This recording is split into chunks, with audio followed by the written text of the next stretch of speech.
কোটা সংস্কার আন্দোলনকে ঘিরে দেশজুড়ে চলমান সহিংসতার পর দেশজুড়ে বিএনপি নেতাকর্মীদের গ্রেফতার ও নির্যাতনের প্রতিবাদে সরকার পতনের এক দফা দাবিতে জাতীয় ঐক্যের ডাক দিয়েছে বাংলাদেশ জাতীয়তাবাদী দল বিএনপি। শুক্রবার দলটির মহাসচিব মির্জা ফখরুল ইসলাম আলমগীর জাতীয় ঐক্যের আহ্বান জানিয়ে গণমাধ্যমে একটি বিবৃতি দেন।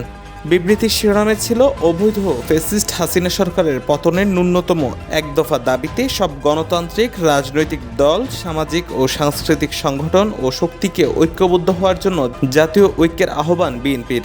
জাতীয় ঐক্যের এই ঐতিহাসিক ঘোষণা ও দলিল দেশ এবং জাতির মুক্তি ত্বরান্বিত করবে প্রত্যাশা করেন Mirza Fakhrul.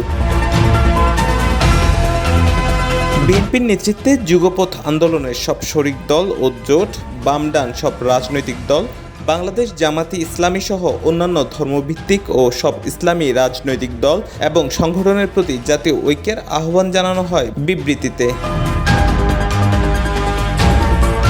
Desk news, CBN TV, USA।